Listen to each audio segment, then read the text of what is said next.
At the hospital, a doctor wonders why an x-ray was ordered just because a man was bitten on his hand. He asks Nurse Anna to find this patient. So she checks the system and discovers he's been sent to intensive care, which is also strange for just a bite. After her shift is over, Anna goes home to her husband Luis. Because they spend the night getting busy in the shower, they don't notice that a TV show is interrupted to announce a special news bulletin. The next morning, Luis wakes up when he notices the neighbor Vivian standing outside the room. When she steps into the light, Luis is horrified to notice blood all over her face. He tells Anna to call an ambulance, only for Vivian to suddenly bite his neck. Anna rushes to push Vivian into the corridor while Luis collapses on the bed, but Vivian still tries to attack again. A terrified Anna immediately locks the door before checking on her husband, covering his wound with a pillowcase. Then she tries to call the emergency line, but a recording says all circuits are busy. As Vivian continues to pound on the door, Luis dies on the bed, but just for a second. He wakes up as a zombie and attacks Anna, who manages to push him off and grab the car keys before he starts throwing the furniture around. Anna runs to hide in the bathroom. Next, she tries to open the window, but it's stuck. At that moment, the house goes silent. So she approaches the door and says her husband's name. Luis responds by bursting through the door, so Anna tries the window again and this time manages to open it. As she climbs out, Luis tries to grab her, so she kicks him off before jumping out of the house.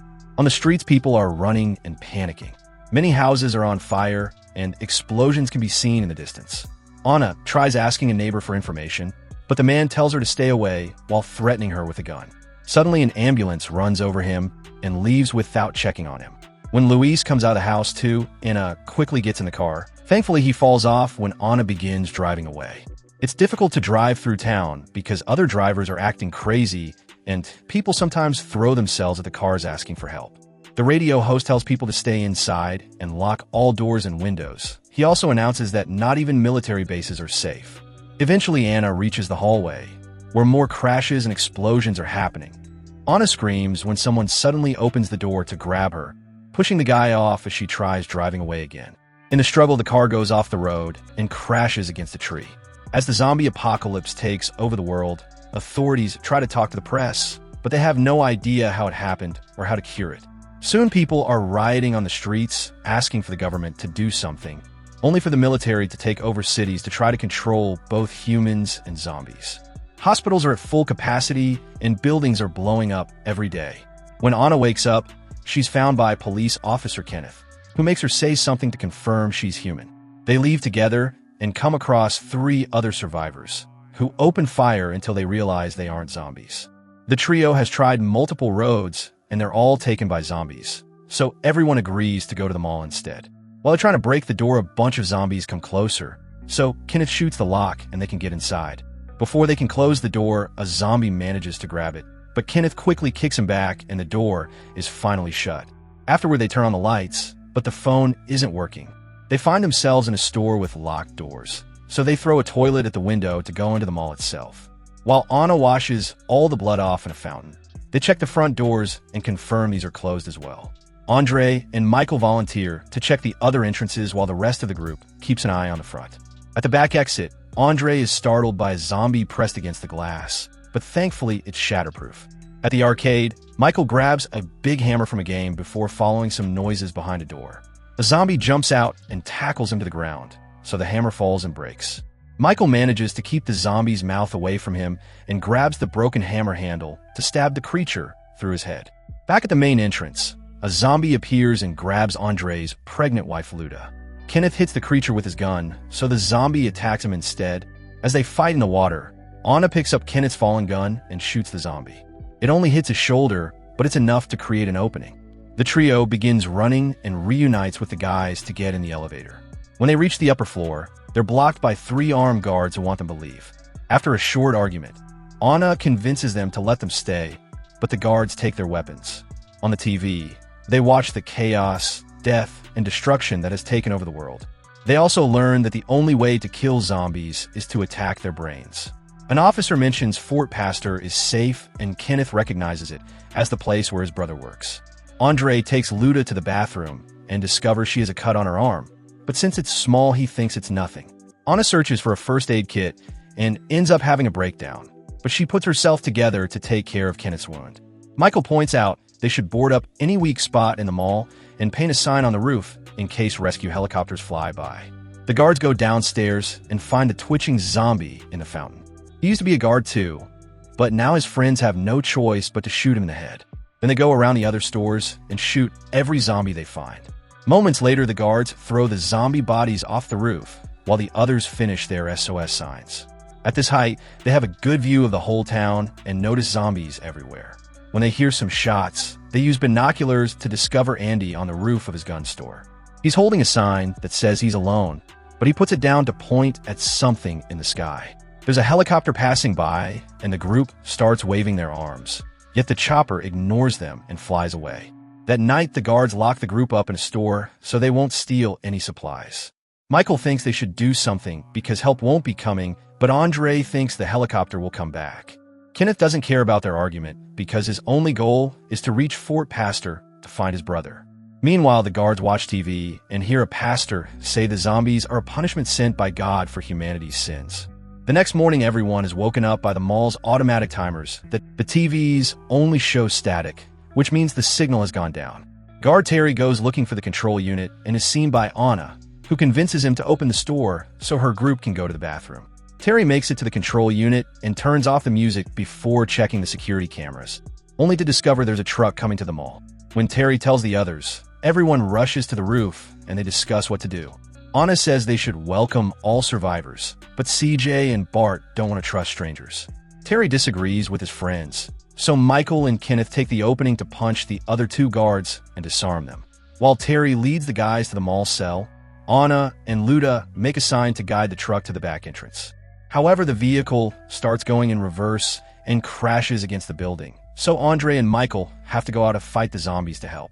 They shoot every creature that gets too close, killing quite a few of them until they run out of bullets and have to run back inside.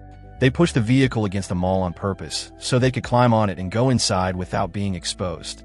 Once everyone is inside, Anna announces she'll check them for injuries, including a very sick woman that they're pushing around on a wheelbarrow. Kenneth wants to take the truck to Fort Pastor, but Steve and Norma explain they come from there and it's been overtaken by zombies too. A frustrated Kenneth goes to the roof, where he sees Andy asking for information. Using another sign, Kenneth tells him that the fort is gone and no help is coming. Andy responds with sarcasm, which makes Kenneth chuckle. Meanwhile, Anna is taking care of everyone's injuries. Terry checks on the sick woman, who suddenly passes away. Anna confirms it after checking her pulse and covers her with a blanket, only for the woman to suddenly sit up. The group starts running when they realize she's become a zombie, so when the woman comes too close, she stabs her in the eye. Having seen this woman change and remembering her own husband, Anna tells the others that getting bitten by a zombie is what triggers the transformation.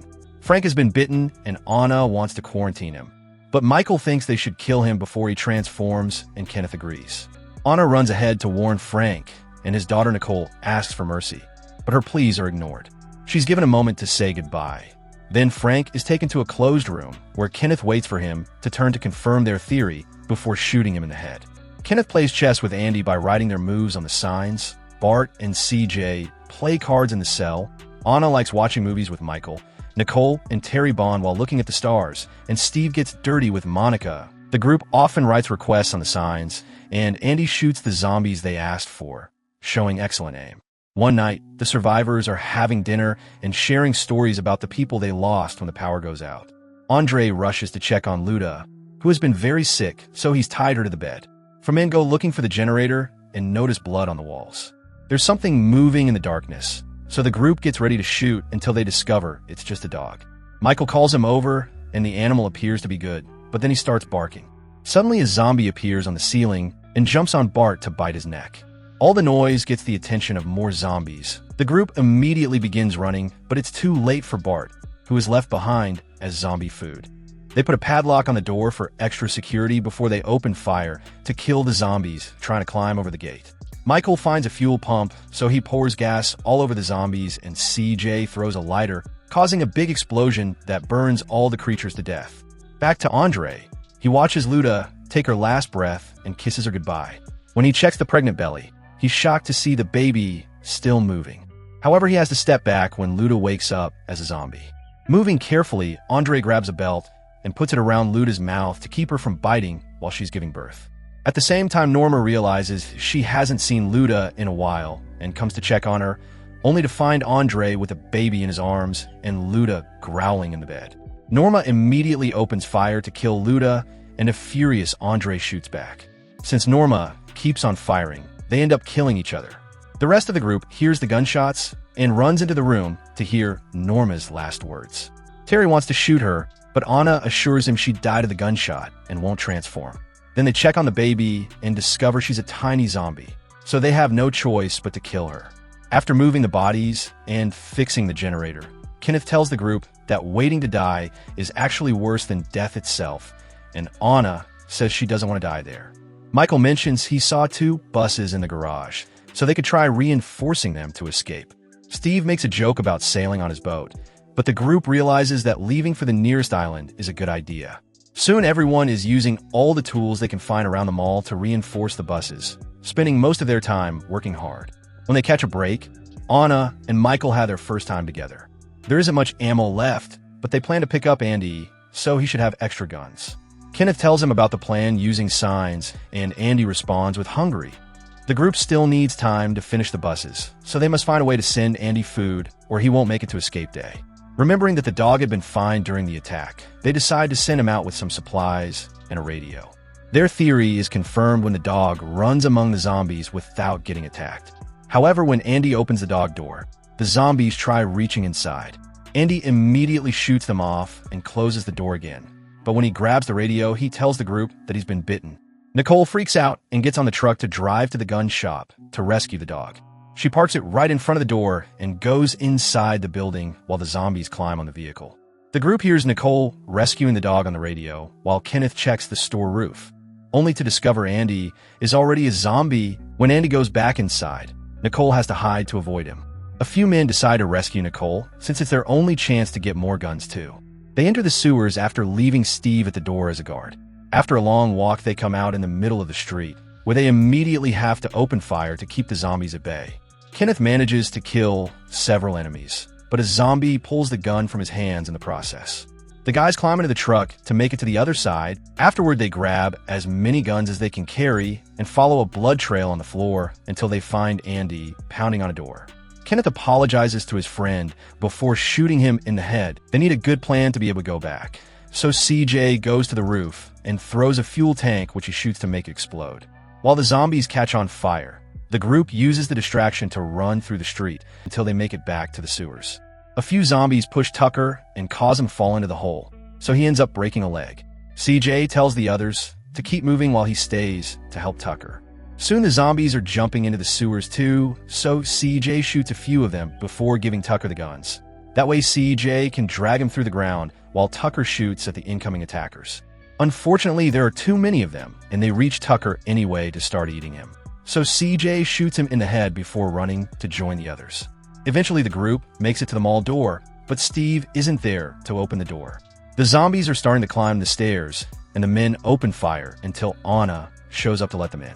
They can't close the door again because the zombies are holding it, so the team can only run. Once they reunite with the other survivors, the group plus the dog rush to the elevator and close the doors before the zombies can reach them. They make it to the garage and insult Steve when they find him there. The group splits into 2 to get on the buses and finally leave the mall by bursting through the garage gates. The zombies immediately surround the vehicles, making it hard to move. The survivors open fire through the windows, and Steve even uses a chainsaw. CJ throws another fuel tank and shoots it to create a new explosion that easily opens the way. The buses speed through town, only finding cars as their obstacles. Kenneth notices a zombie hanging on a bus and makes a sudden turn to try to throw him off, which makes Glenn fall with the chainsaw on top of Monica. The bus loses control and ends up crashing against a fence, causing it to land on its side. While the other bus comes back to help, Steve picks up a gun and refuses to assist Kenneth. He comes out alone, only for a zombie to jump on him. The other survivors come to pick up his friends, and Anna is devastated to discover the chainsaw has killed both Monica and Glenn. When she turns around, a zombified Steve tries to attack her, so Anna shoots him in the head. Terry kills the zombie that came with the bus, and the shots attract the attention of a horde. The guys open fire to buy some time, because Anna is behind taking the boat keys from Steve's body. She shoots a few zombies too, and she reaches the bus. Michael pulls her in, and CJ kills the creatures at the door so they can finally close it. The bus takes off at full speed and goes through a gate to reach the pier. It almost falls into the water, but luckily it gets stuck on the edge. The survivors immediately start running toward the boats while the zombies make it to the area too.